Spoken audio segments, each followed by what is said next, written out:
जय हिंद साथियों, मैं पवन पारा सर आपका स्वागत करता हूँ, अभिनंदन करता हूँ। और जो पॉलिटी की सीरीज चल रही है उसे आगे बढ़ाते हैं और उसे अंतिम लक्ष्य तक पहुँचाते हैं। देखो, लास्ट क्लास में हमने विधान परिषद की जो संरचना वगैरह देख ली। अब थोड़ा सा बस बचा है। देखो, विधान परिषद का जो चुनाव की प्रक्रिया है वो देखते हैं। विधान परिषद की चुनाव की प्रक्रिया, विधान परिषद की चुनाव की प्रक्रिया, विधान परिषद की विधान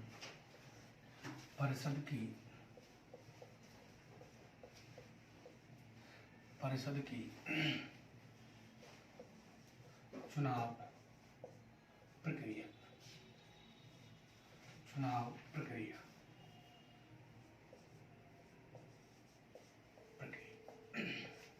तो देखो दोस्तों, हमने देखा कि जो 1/3 सदस्य विधानसभा के सदस्य और नंबर 2 पे 1/3 नगर पालिका नगर बोर्ड और नंबर 3 1/12 सदस्यों को अध्यापक और 1/12 सदस्यों को कौन निर्वाचित करते हैं? ये जो स्नातक स्तर के कौन है? अध्यापक।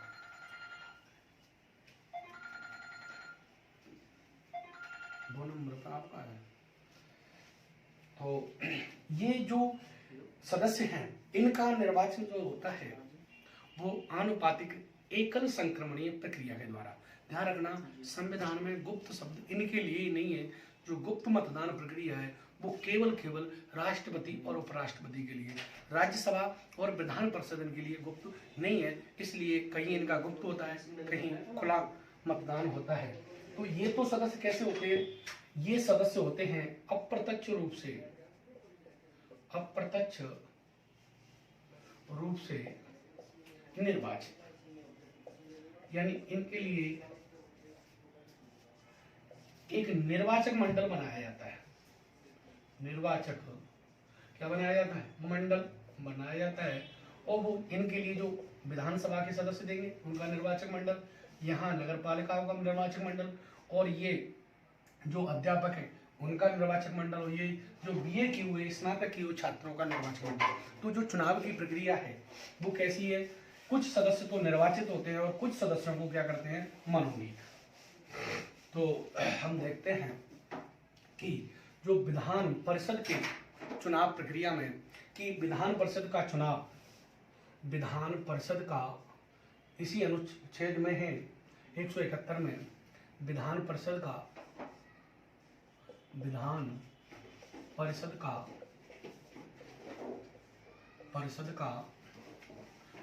की चुनाव प्रक्रिया। तो विधान परिषद के सदस्यों का, विधान परिषद के सदस्यों का चुनाव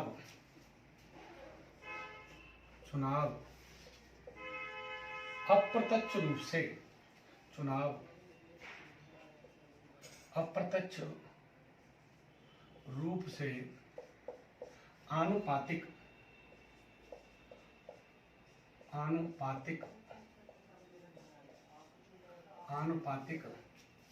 एकल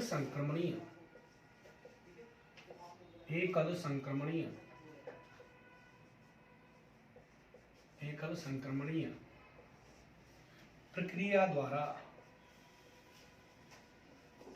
द्वारा किया जाता है।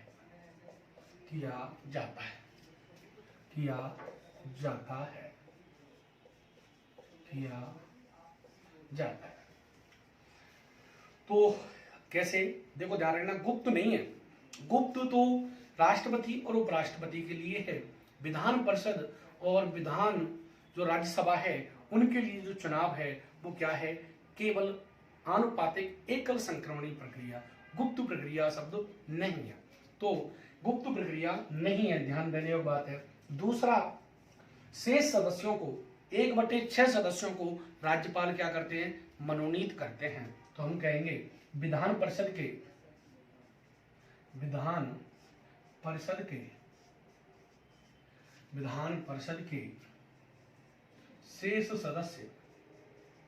शेष या 1/6 सदस्य विधान परिषद के शेष यानी 1/6 शेष सदस्यों को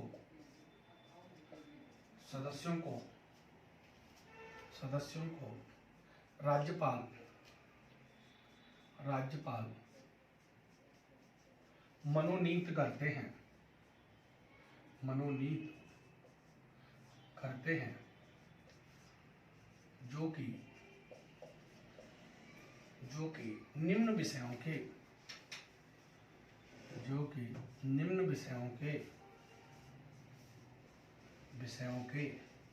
विशेषज्ञ होते हैं,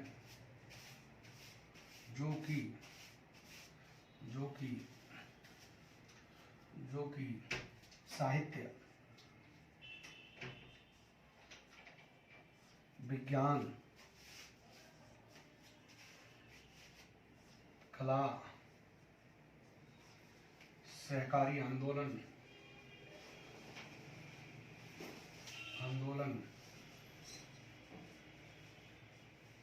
तथा समाज सेवा के विशेषज्ञ होते हैं।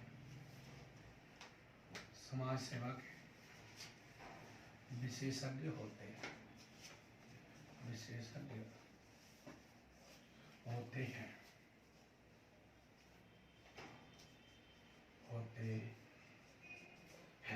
समाज सेवा के क्या होते हैं? विशेषज्ञ होते हैं। तो ये 5 क्षेत्रों से साहित्य, विज्ञान, कला, सहकारी आंदोलन और समाज सेवा। तो हम निष्कर्ष रूप में कह सकते हैं कि विधानसभा के कुछ सदस्यों का अप्रत्यक्ष रूप से निर्वाचन किया जाता है, जो उनकी प्रक्रिया है आनुपातिक एकल संक्रमणी। गुप्त ऑप्शन में गुप्त वाला भी आएगा कि आनुपातिक एकल संक्रमणी गुप्त मतदान प्रक्रिया, तो ये आंसर नहीं होगा, ये गलत हो जाएगा। ऑप्शन वही सही होगा, आनुपातिक एकल संक्रमणीय प्रक्रिया द्वारा, क्योंकि संविधान में अनुच्छेद 171 में जो गुप्त शब्द नहीं लिखा हुआ है, केवल क्या लिख रहा है? आनुपातिक एकल संक्रमणीय प्रक्रिया द्वारा। गुप्त शब्द तो राष्ट्रपति और उपराष्ट्रपति के लिए है संविधान में, विधान परिषद के लिए गुप्त शब्द का उल्लेख नहीं किया गया है। तो ये हुई इनकी चुनाव की प्रक्रिया। अब हम देखते हैं विधानमंडल के दोनों के कार्य एक साथ देखेंगे, और जब भी समझ में आएंगे, नहीं अलग अलग पढ़ेंगे तो समझ में भी नहीं आएंगे। विधानमंडल के कार्य वेरी इंपॉर्टेंट, और यहां से ही जाकर सवाल बनते हैं विधानमंडल के कार्य। देखो दोस्तों, विधानमंडल के कार्य, विधानमंडल के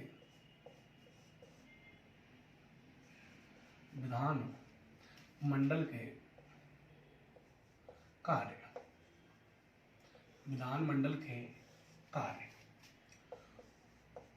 दोनों के एक साथ देखेंगे। तो देखो, वैसे तो बहुत सारे कार्य हैं, परंतु हम इनके जो प्रमुख कार्य हैं, मोस्टली जहां से सवाल बनते हैं और एग्जाम में पूछे गए हैं और पूछे जाते हैं, उन कार्यों का ही हम केवल विवेचन करेंगे, व्याख्या करेंगे, समझेंगे। तो पहला हम कार्य देखेंगे कानून निर्माण संबंधी कार्य। कानून निर्माण संबंधी कार्य, कानूनों का निर्माण करना, कानूनों का निर्माण करना, कानूनों का निर्माण करना।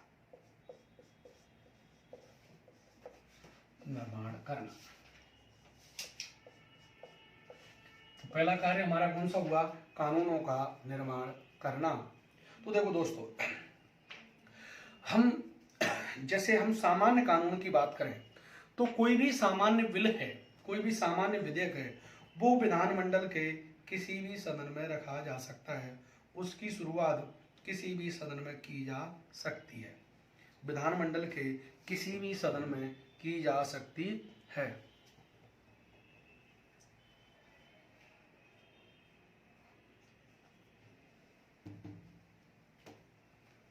तो किसी भी सदन में की जा सकती है, विधानमंडल के किसी भी सदन में की जा सकती है।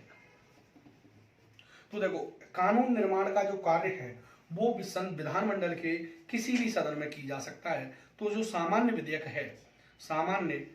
है वो विधानमंडल के किसी भी सदन में उसकी क्या की जा सकती है, शुरुआत की जा सकती है। तो देखो कानून निर्माण को हम पहले एक बार समझते हैं। देखो एक तरफ है विधानसभा, विधानसभा, और दूसरी तरफ है विधान परिषद, विधानसभा और विधान परिषद, विधान परिषद। तो देखो कोई सामान्य विधेयक है तो उसकी शुरुआत कहाँ हो सकती है, विधान परिषद में भी हो सकती है और उसकी शुरुआत विधानसभा में भी हो सकती है। यानी उसकी शुरुआत विधानसभा में भी हो सकती है और विधान परिषद में। मान लो किसी कानून की या बिल की शुरुआत कहाँ हुई, विधानसभा में, तो ये बिल विधानसभा से पारित होने के बाद कहाँ जाएगा, विधान परिषद के पास जाएगा। यदि विधान परिषद इस कानून को वो पहली बार में 3 माह तक रोक सकती है, कितने माह तक, 3 माह तक, 3 माह तक उसको पारित नहीं करती है या पारित नहीं करती है तो ये विधेयक पुनः कहाँ आ जाएगा, विधानसभा के पास। 3 माह में ये पारित नहीं करती है तो ये विधेयक बिल पुनः वापस कहाँ आ जाएगा मेरे साथियों, विधानसभा के पास आ जाएगा। यदि विधानसभा संशोधन या बिना संशोधन के इसे पुनः कहाँ भेजती है, विधान परिषद के पास, विधान परिषद के पास। तो अब विधानसभा इसे केवल 1 माह तक रोक सकती है, कितने माह तक, 1 माह तक। देखो पहले कितने माह रोका, 1 माह, 3 माह, और अब कितने माह, 1 माह। तो 1 माह में यदि पारित नहीं करती है तो वो पारित माना जाएगा। 3 माह में पारित नहीं होता है तो विधेयक पुनः कहाँ जाएगा, विधानसभा के पास, और विधानसभा उसे संशोधन या बिना संशोधन के पुनः किसके पास भेजती है, विधान परिषद के पास। तो अब विधान परिषद उसे केवल 1 माह तक रोक सकती है। 1 माह के बाद वो क्या माना जाएगा, स्वतः ही पारित माना जाएगा।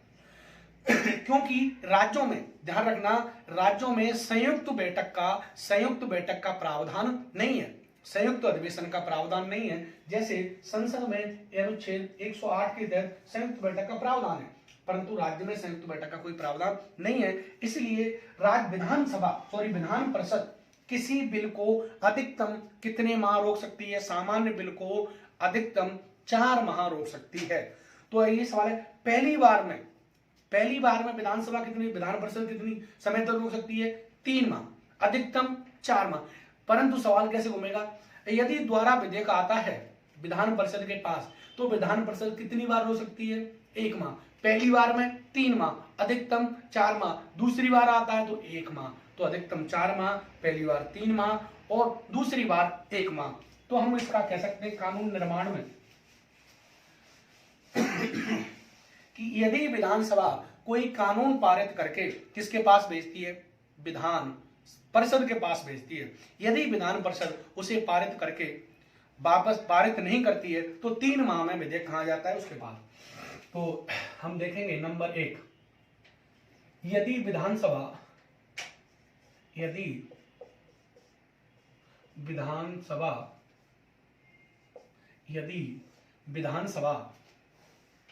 विधेयक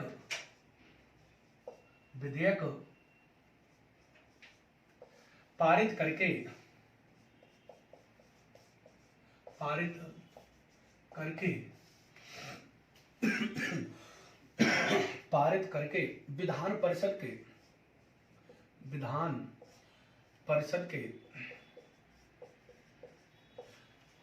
विधान परिषद को भेजती है,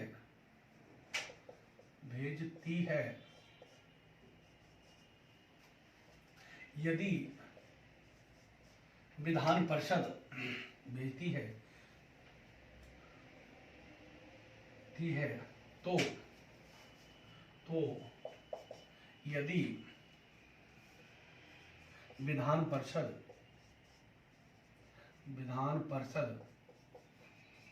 3 माह में, कितने माह में दोस्तों, 3 माह में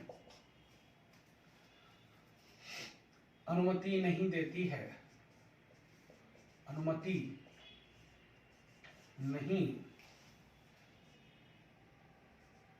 है, तो वह 3 माह में 3 माह में पुनः विधेयक विधानसभा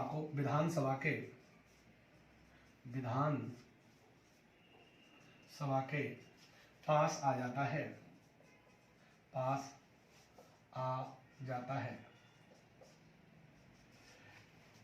परंतु विधानसभा उस विधेयक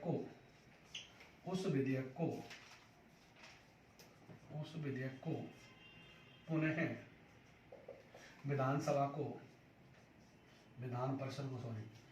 परिषद को भेजती है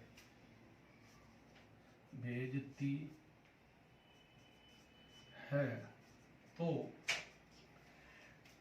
विधान परिषद 1 माह में विधान परिषद 1 माह में अनुमति दे दे, नहीं तो वह पारित माना जाएगा।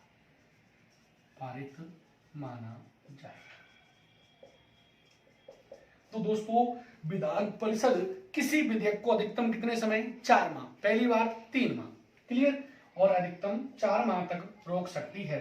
तो देखो, ये तो हुई कंडीशन कि विधानसभा विधेयक को पारित करके कहां भेज रही है?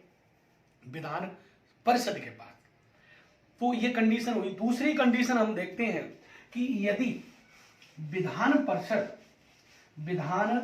परिषद कोई विधेयक को पारित करके विधानसभा को भेजती है, दूसरी कंडीशन क्या बनती है?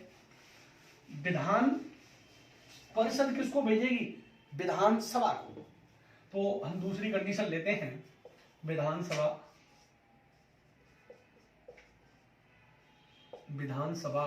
नंबर 2 विधान परिषद।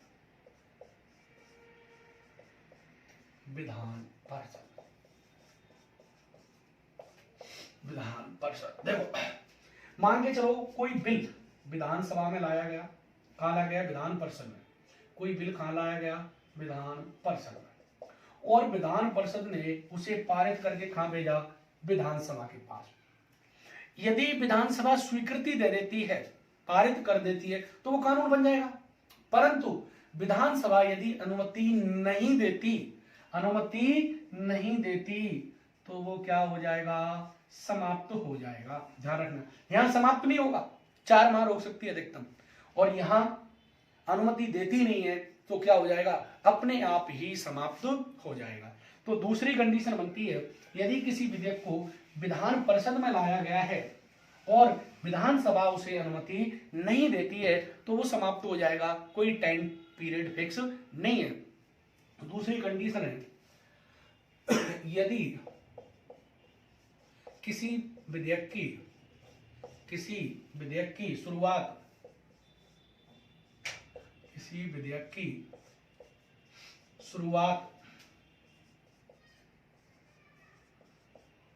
शुरुआत विधान परिषद में की गई है, विधान परिषद में की गई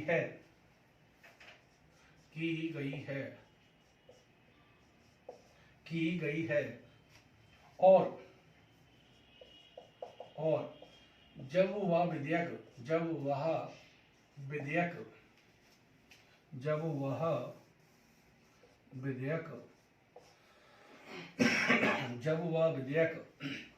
विधानसभा में जाता है,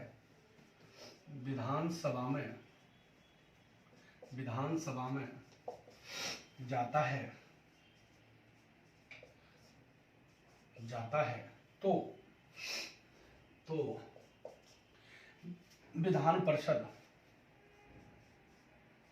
विधानसभा स्वीकृति दे देती है तो वह कानून बन जाता है।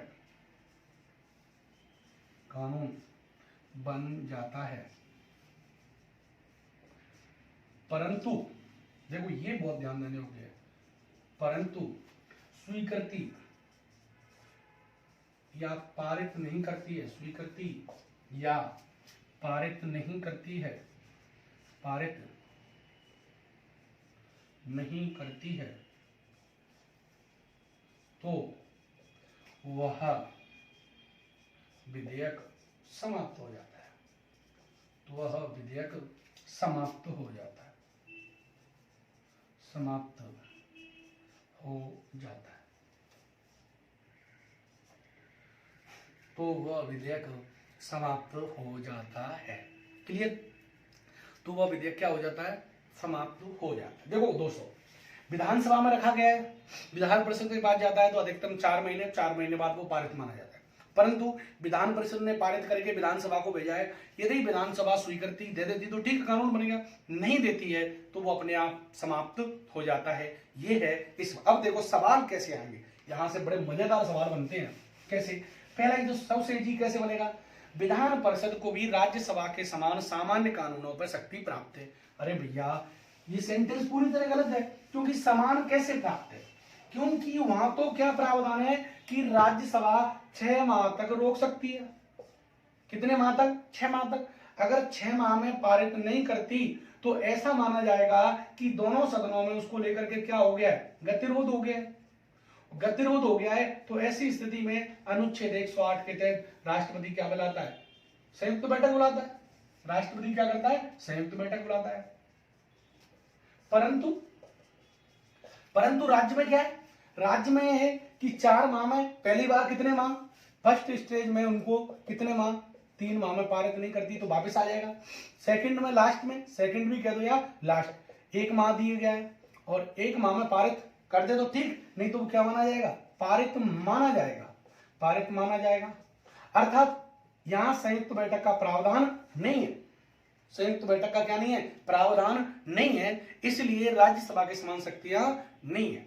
सामान्य विधेयकों के संबंध में विधान परिषद को राज्यसभा के समान शक्तियां प्राप्त नहीं है। बहुत अंतर है, क्योंकि राज्यसभा 6 माह तक, 6 माह में पारित नहीं करती तो दोनों सदनों में क्या माना जाएगा? गतिरोध माना जाएगा। और यहाँ पे गतिरोध नहीं है, यहाँ तो पारित ही हो जाएगा 4 माह में। क्लियर? तो ये हुई सामान्य कानूनों के संबंध में। परंतु हम मान के चले कोई धन विधेयक है, क्या है साहब? धन विधेयक। हाँ, धन विधेयक के संबंध में राज्यसभा को, राज्य विधान परिषद को राज्यसभा के समान शक्तियां प्राप्त है। धन विधेयक है, धन विधेयक की बात करें 198 में धन विधेयक का उल्लेख किया गया है। धन विधेयक,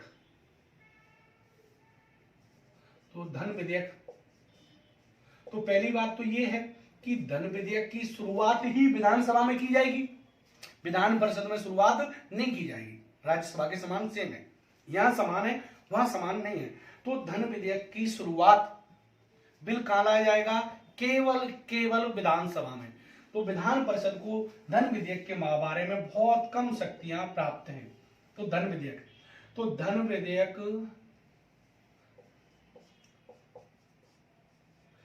विधेयक केवल विधानसभा में लाया जाता है, केवल विधानसभा में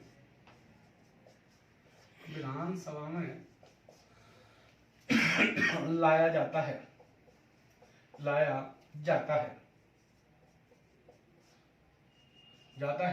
राज्यसभा लाया जाता है, विधान परिषद। तो धन विधेयक की शुरुआत कहां होगी? धन विधेयक का मतलब जो धन से लेन देन उससे संबंधित हो, कोई टैक्स को बढ़ाना, कम करना, नया टैक्स लगाना, पिछले को समाप्त करना, उसमें वृद्धि करना, भारत सरकार द्वारा कर्ज लेना, कर्ज को चुकाना, नया कर्ज प्राप्त करना, ये क्या है? धन विधेयक होता है जो धन से संबंधित होता है, मनी से संबंधित। तो धन विधेयक केवल विधानसभा में लाया जाता है। विधान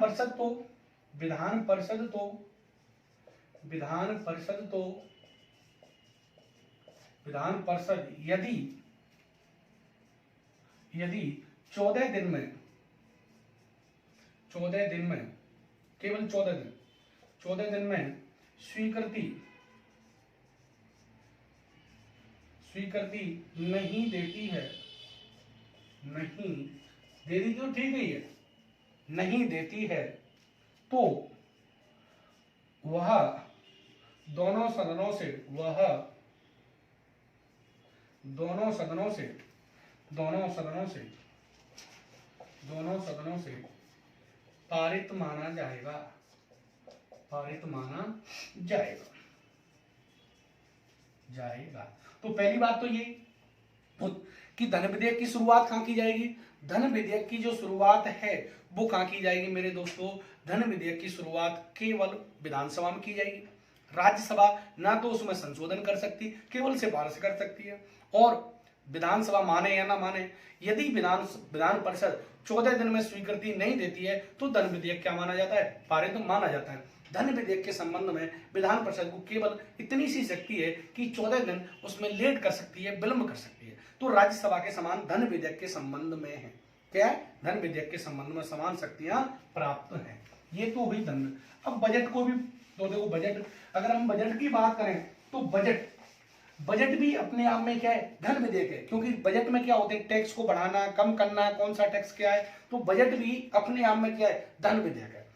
तो हम बजट की बात करें, अनुच्छेद 202 में बजट, ये कानून निर्माण ही चल रहा है, तो बजट की बात करें, बजट, तो देखो दोस्तों, बजट अपने आप में क्या है, एक धन विधेयक है। सबसे इंपॉर्टेंट बात है कि बजट भी एक धन विधेयक होता है, क्योंकि बजट में भी कितना पैसा कहां देना है, कितना टैक्स लगाना है, कितना किस पे कम करना है, क्या स्लैब रहेगी, तो बजट भी एक क्या होता है, धन विधेयक होता है। पहले तो हम ये देखते हैं, बजट भी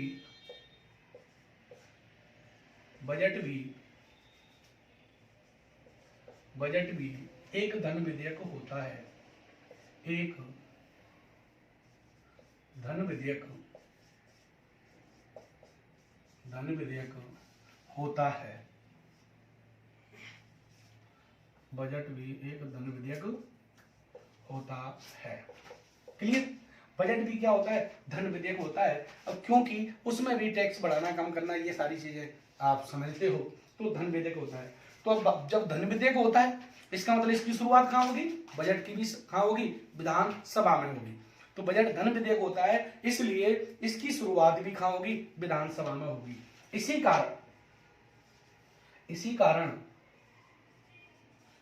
कारण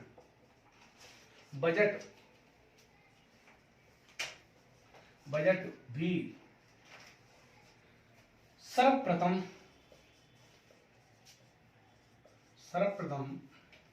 विधानसभा में रखा जाता है, विधानसभा में रखा जाता है।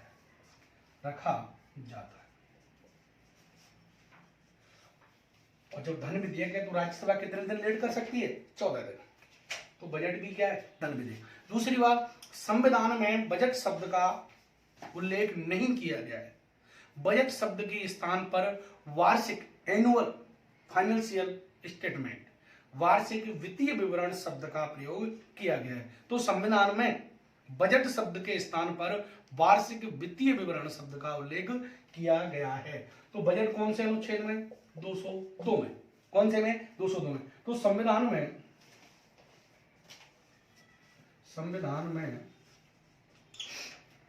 बजट शब्द का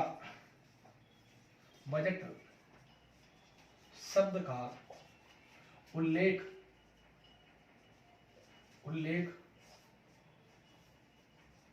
नहीं किया गया है,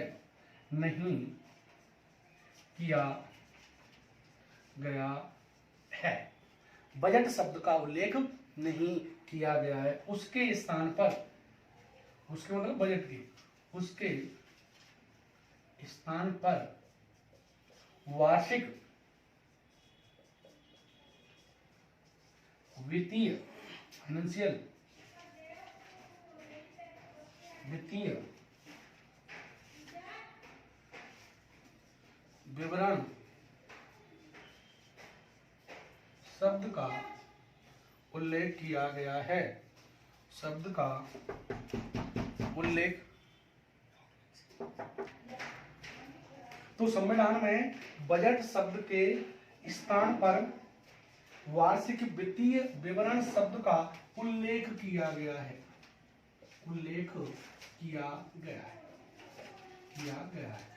यहाँ नहीं लिख रहा, मैं ऊपर लिख देता हूँ। बजट शब्द के स्थान पर क्या किया गया है? वार्षिक वित्तीय विवरण शब्द का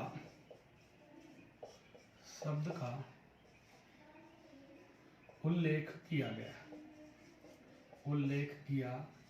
गया है। क्लियर? तो वार्षिक वित्तीय विवरण शब्द का उल्लेख किया गया है। ये क्या हुआ? कानूनों के निर्माण संबंधी कार्य हुए।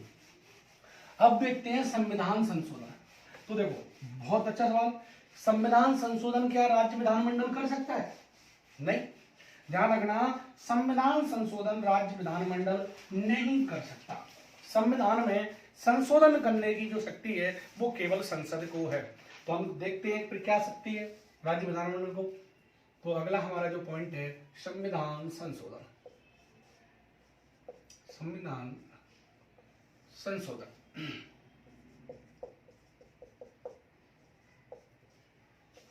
जो 368। देखो दोस्तों,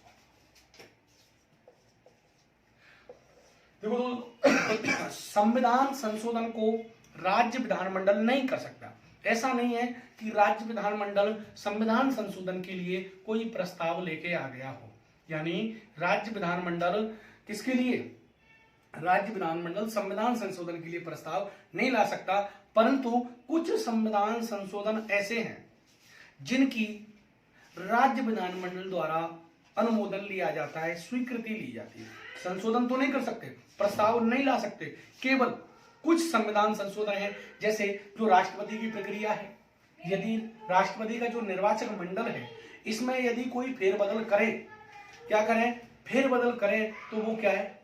उसमें फिर राज्यों के विधानमंडल की क्या होगी? स्वीकृति। जैसे जीएसटी आया था, तो जीएसटी की स्वीकृति राज्य विधानमंडलों ने दी, उसके लिए संविधान संशोधन हुआ है। जैसे दूसरा, अगर 7वीं अनुसूची में क्या करें? परिवर्तन करें, तो उसमें किसकी जरूरत पड़ती है? विधानमंडल की स्वीकृति की जरूरत पड़ती है। तो कुछ संविधान संशोधन ऐसे हैं जिनके लिए राज्य विधानमंडल की अनुमति आवश्यक है, राज्य विधानमंडल की स्वीकृति। तो राज्य विधानमंडल संविधान में संशोधन तो नहीं कर सकता। संविधान में संशोधन तो कौन करेगी? संसद ही करेगी। परंतु कुछ अनुमोदन ऐसे हैं, यहां से बहुत अच्छे सवाल बनते हैं, क्योंकि बच्चों को पता ही नहीं होता। बच्चे तो या तो ये पढ़ते हैं संविधान संशोधन कर सकते हैं। समस्या यह आएगी कि अगर क्वेश्चन ऐसे दे दे कि राज्य विधानमंडल को संविधान संशोधन के बारे में कोई शक्ति प्राप्त नहीं, ये भी गलत है, क्योंकि वो अनुमोदन तो देता है ना संविधान संशोधन को। या राज्य विधानमंडल संशोधन कर सकते हैं, तो ये भी गलत है। तो ये समस्या है यहाँ पर। तो हमें कॉन्सेप्ट क्लियर करना है कि राज्य विधानमंडल संविधान में संशोधन का प्रस्ताव नहीं ला सकता, शुरुआत नहीं कर सकता, परंतु कुछ संविधान संशोधन ऐसे हैं जिन्हें राज्य विधानमंडल की आधे राज्य विधानमंडलों की क्या होती है? आधे से अधिक राज्य विधानमंडलों की जरूरत पड़ती है। वो भी देखेंगे हम। तो हम इसमें देखते हैं कि संविधान संशोधन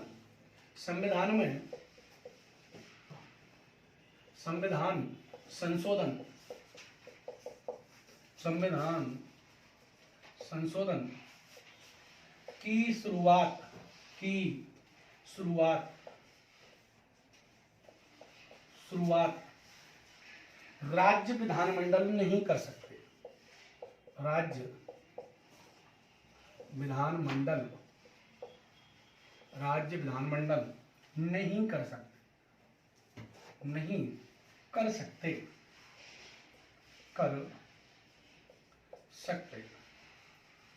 राज्य विधानमंडल नहीं कर सकते। इसमें यानी संविधान में इसमें संविधान संशोधन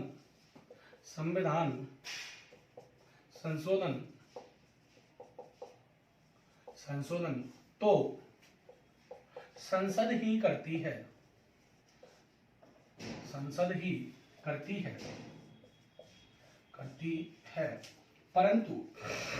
परंतु कुछ संविधान संशोधन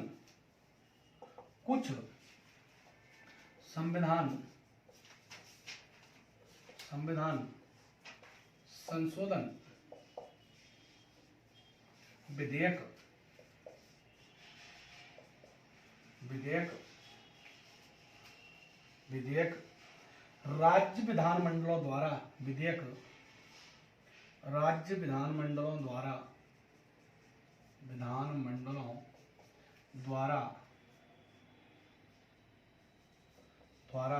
अनुमोदन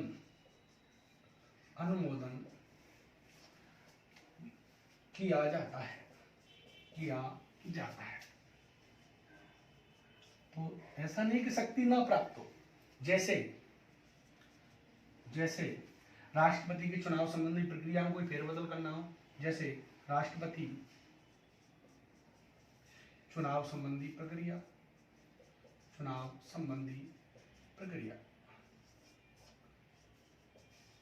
अनुसूची 7, जैसे उसमें जो संघीय विषय है राज्य सूची है संप्रति, तो किसी सूची से विषय को हटाना है, कम करना है, तो इसके लिए किसकी जरूरत होगी?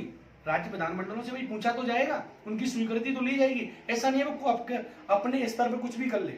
तो दूसरा हम देखें, जैसे में दूसरा 7वीं अनुसूची से संबंधित 7वीं अनुसूची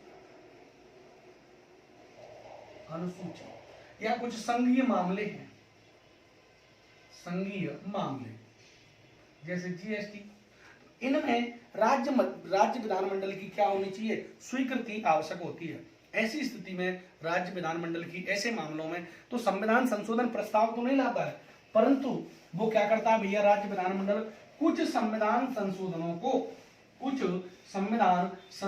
को क्या करता है? अनुमोदन देता है, स्वीकृति देता है। यदि राज्य विधानमंडल के आधे राज्य विधानमंडल भारत के उसकी स्वीकृति नहीं देते हैं संविधान संशोधन की, तो वो पारित नहीं होता।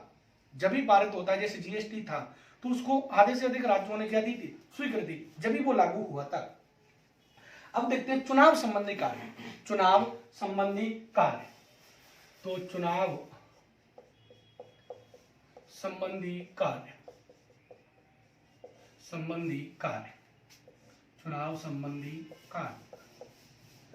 तो देखो दोस्तों, चुनाव संबंधी कार्यों में देखें तो विधानमंडल राज्य का जो होता है, किन किन का चुनाव करता है? तो देखो, सबसे पहले हम बात करें तो राष्ट्रपति, क्या उपराष्ट्रपति है? ना, केवल राष्ट्रपति के चुनाव में विधानसभा के सदस्य भाग लेते हैं, ठीक है, एक। दूसरा, जो राज्यसभा के सदस्य होते हैं, जैसे राजस्थान से कितने राज्यसभा में? 10, तो उन 10 सदस्यों को चुनाव कौन करता है? राज्यसभा के सदस्य। राज्यसभा के सदस्यों का भी चुनाव कौन करते हैं? विधानसभा के सदस्य। तीसरा, अभी हमने देखा कि जो विधान परिषद है उसके 1/3 सदस्यों को विधानसभा के सदस्य चुनते हैं, ये चुनाव हुआ। तो कुछ चुनाव संबंधी कार्य भी कौन करता है? राज्य विधानमंडल करता है। तो हम चुनाव संबंधी कार्यों में नंबर दिलेंगे, राष्ट्रपति का चुनाव,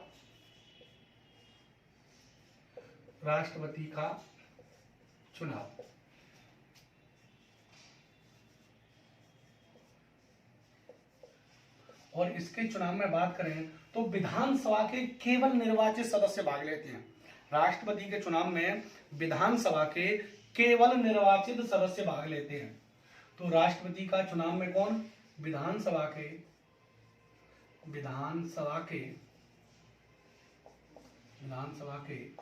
केवल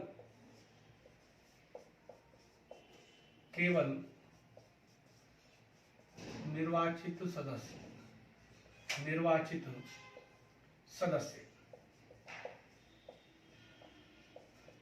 तो राष्ट्रपति के चुनाव में कौन लेते हैं? विधानसभा के केवल निर्वाचित सदस्य। दूसरा, राज्यसभा सदस्यों का भी चुनाव किया जाता है। तो राज्यसभा सदस्यों को भी विधानसभा के निर्वाचित सदस्यों द्वारा किया जाता है। तो अगला हम कार्य लें, राज्यसभा सदस्यों का चुनाव। राजस्थान में कितने हैं? 10 राज्यसभा सदस्यों। और राजस्थान में राज्यसभा सदस्य कितने हैं? ध्यान रखना, मैं कोष्टक में लिख देता हूं, 10 सदस्यों का चुनाव। और इसमें भी कौन भाग लेते हैं? इसमें भी विधानसभा के निर्वाचित सदस्य,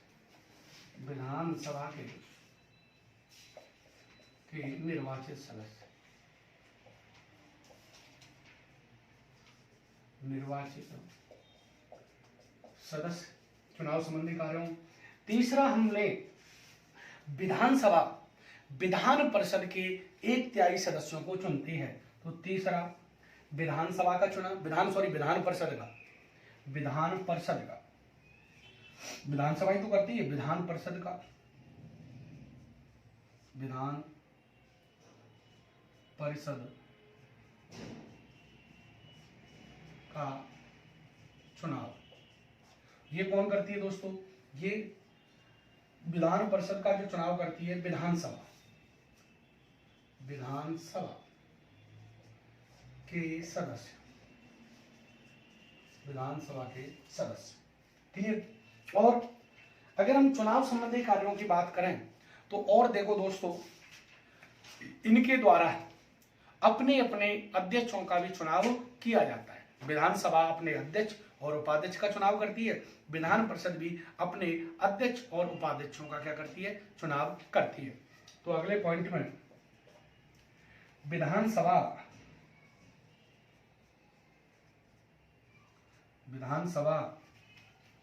व विधान परिषद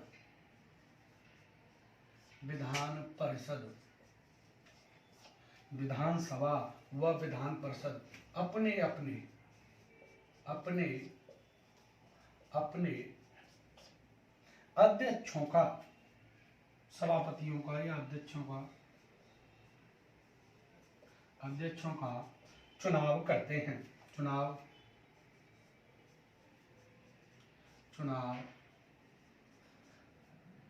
करते हैं, अध्यक्षों का क्या करते हैं? चुनाव करते हैं।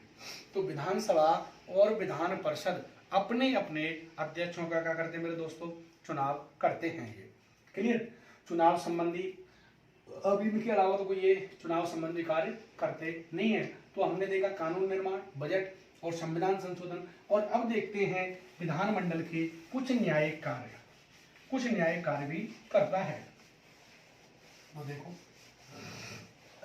न्यायिक कार्यों में न्यायिक कार्य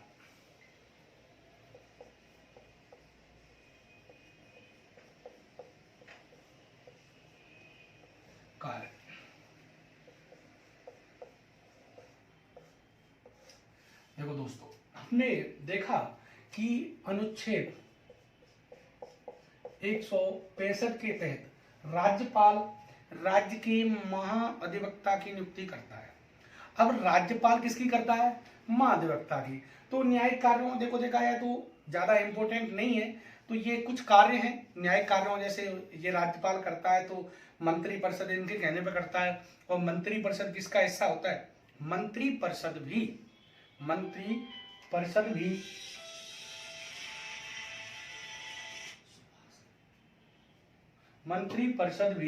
किसका हिस्सा होता है? मंत्री परिषद भी बनता तो किससे? विधानसभा। तो विधानसभा के प्रति उत्तरदायी होता है, इसलिए ज्यादा इंपॉर्टेंट नहीं है न्यायिक कार्य। तो विधानसभा के ये क्या है साहब? कार्य हैं। और बहुत सारे कार्य हैं परंतु हमें उनमें नहीं जाना। अब देखो हम देखते हैं विधानमंडल के पदाधिकारी। हमारा जो नेक्स्ट टॉपिक है विधानमंडल के पदाधिकारी। क्या? पदाधिकारी।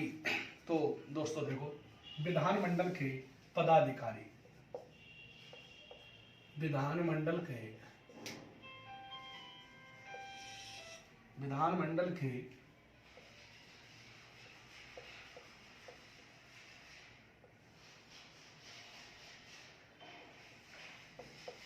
पदाधिकारी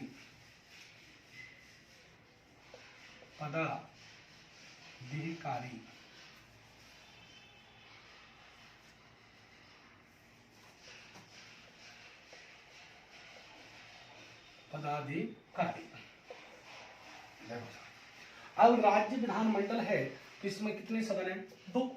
तो अपने अपने दोनों सदनों के क्या होंगे? अपने अपने अधिकारी होंगे। उनको देखते हैं। तो अध्यक्ष उपाध्यक्ष कौन कौन है, कैसे कैसे क्या है।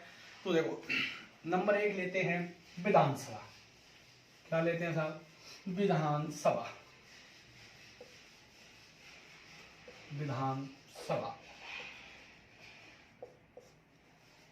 और इधर ले लेते हैं विधान परिषद।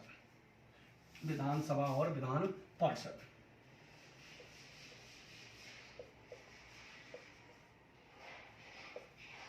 विधानसभा और विधान परिषद।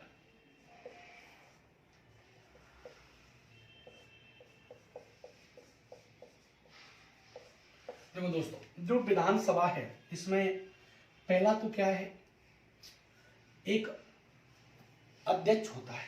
क्या होता है साहब? अध्यक्ष।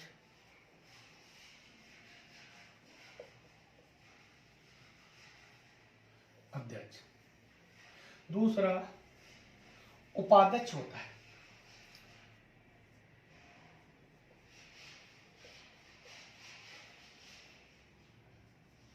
उपाध्यक्ष। और तीसरा हम बात करें तो सदन का नेता। सदन का नेता। चौथा सदन में विपक्ष का नेता। चौथा कौन होता है? सदन में विपक्ष का नेता। सदन में विपक्ष का नेता। और अगला जो लास्ट है, प्रोटोम स्पीकर। प्रोटोम स्पीकर। प्रोटोम स्पीकर। अब देखो हमने जब जैसे राज्यसभा के अंतर देखा, राज्यसभा की बात करें तो राज्यसभा में कहा गया है कि उपराष्ट्रपति राज्यसभा का पदेन सभापति होता है।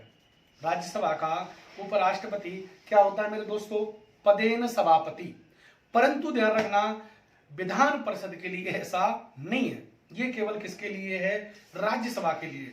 तो राज्यसभा में कोई पदेन विधान परिषद में कोई पदेन सभापति नहीं होता। ये पदेन तो केवल कहाँ होता है? राज्यसभा। तो राज्य विधान परिषद का ये कौन होता है साहब? एक अध्यक्ष होता है। कौन होता है? अध्यक्ष।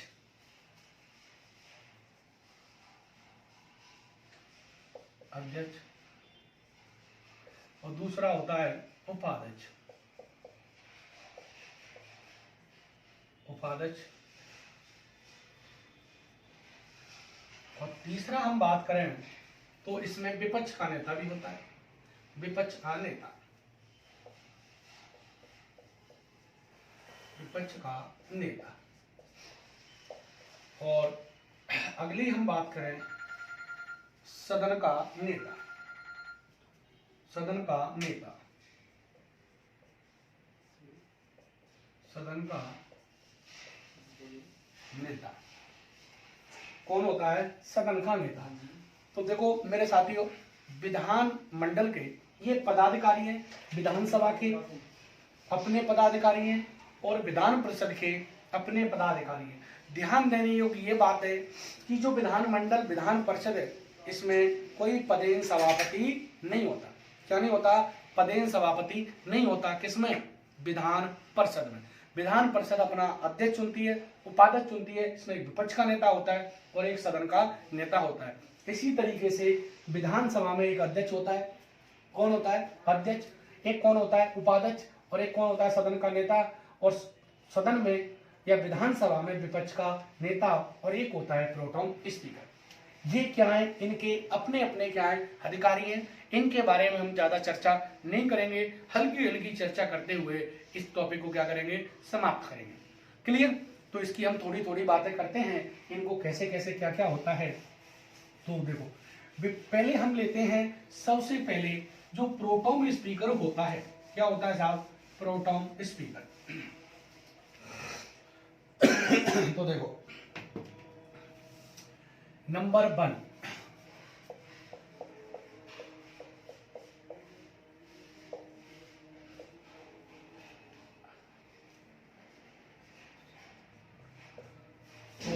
नंबर 1 लेते हैं प्रोटोम स्पीकर। प्रोटोम स्पीकर। प्रोटोम स्पीकर। तो देखो दोस्तों, अगर हम प्रोटोन स्पीकर की बात करें तो ये आया कहां से, इसकी थोड़ा सा हम जड़ में जाते हैं, गहराई में जाते हैं, इसको समझते हैं। तो देखो दोस्तों, हमारा एक अनुच्छेद है 188। कौन सा है? 188। ये कहता है कि राज्य विधानमंडल के सदस्यों को शपथ कौन दिलाएगा? राज्यपाल दिलाएगा। कौन दिलाएगा? ये कहता है कि राज्य विधानमंडल के सदस्यों को जो शपथ है वो कौन दिलाएगा? राज्यपाल। राज्यपाल दिलाएगा या कौन दिलाएगा साहब? राज्यपाल द्वारा अधिकृत व्यक्ति। राज्यपाल द्वारा अधिकृत व्यक्ति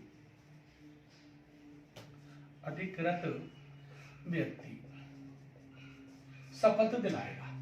कौन सा समझो बेटा, बहुत बड़ा है।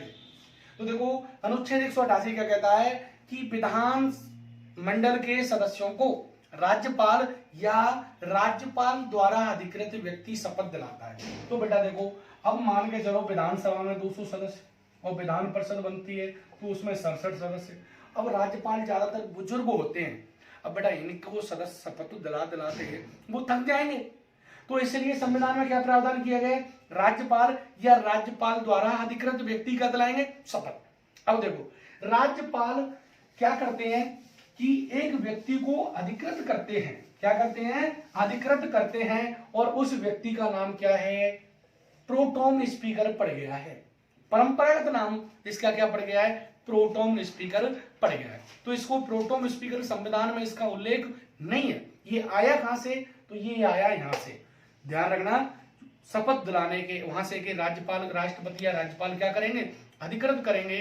तो पहली बात तो इसका स्पष्टतः संविधान में उल्लेख नहीं है। ये देखेंगे, इसे राष्ट्रपति द्वारा अधिकृत किया जाता है। तो हम देखेंगे साहब कि स्पष्टतः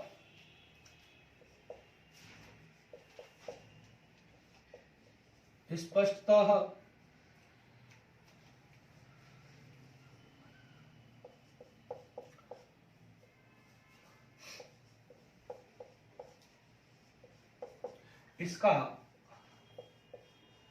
संविधान में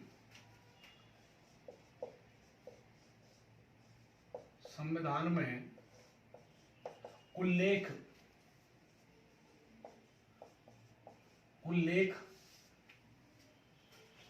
नहीं किया गया है। नहीं किया गया है। उल्लेख नहीं किया गया है। यह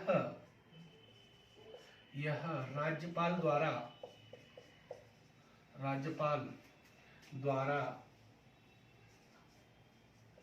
अधिकृत किया जाता है। राज्यपाल द्वारा अधिकृत किया जाता है। अधिकृत किया जाता है। अधिकृत किया जाता है।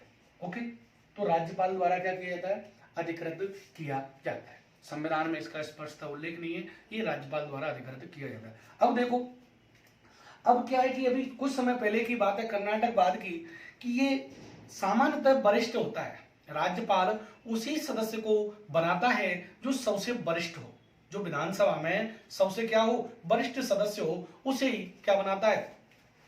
प्रोटोम स्पीकर बनाता है। क्योंकि देखो जो शपथ दिलाएगा तो थोड़ा बड़ा, जो सम्मानीय व्यक्ति होना चाहिए, वरिष्ठ होगा।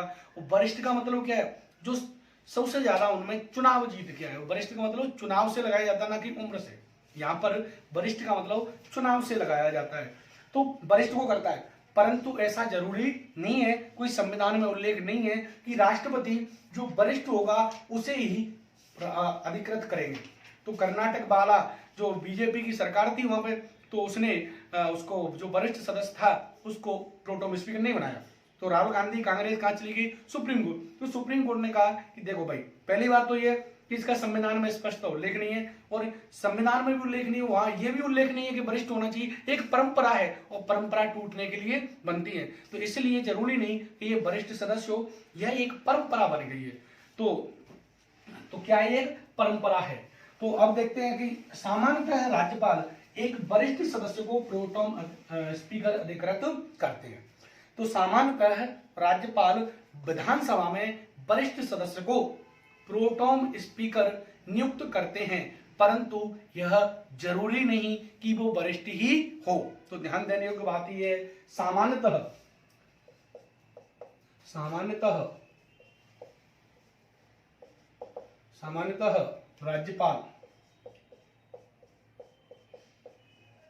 राज्यपाल विधानसभा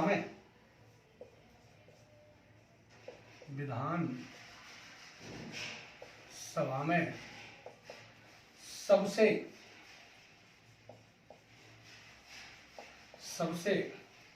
वरिष्ठ सदस्य को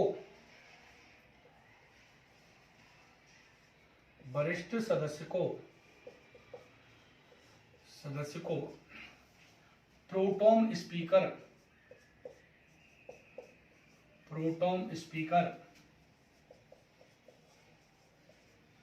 नियुक्त करते हैं,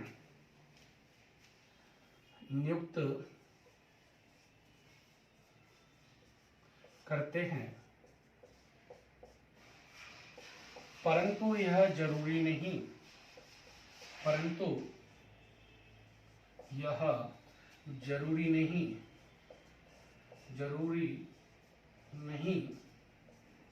कि वह वरिष्ठ ही नियुक्त करेंगे, परंतु यह जरूरी नहीं कि वह वरिष्ठ को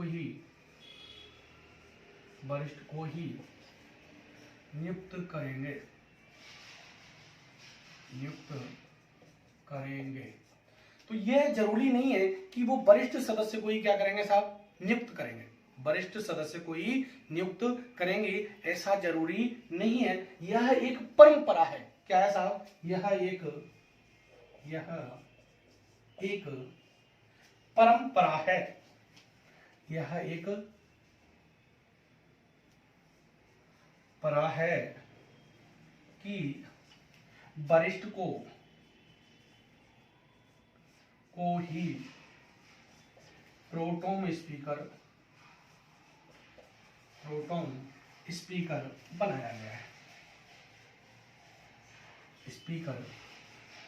बनाया गया है। परंतु कर्नाटक में हाल ही में वरिष्ठ को नहीं बनाया गया है। हाल ही में कर्नाटक में जो वरिष्ठ सदस्य है उसको प्रोटोम स्पीकर नहीं बनाया गया। तो ऐसा नहीं है कि वो, अब देखो राज्यपाल इसे क्या करते हैं, प्रोटोम स्पीकर नियुक्त कर दिया और इसे क्या दिला देते हैं, शपथ दिला देते हैं। इसे विधानसभा के सदस्य की शपथ दिला दी। अब शपथ के बाद इसका जो कार्य होगा विधानसभा सदस्यों को शपथ दिलाना। विधानसभा सदस्यों को क्या दिलाता है, शपथ दिलाता है। तो इसके हम कार्य की बात करें तो तो 3 कार्य इसके, और ये अस्थायी होता है। कैसा होता है, अस्थायी।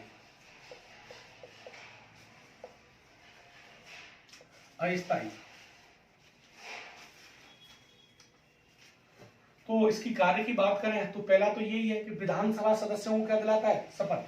विधानसभा सदस्यों को शपथ दिलाता है।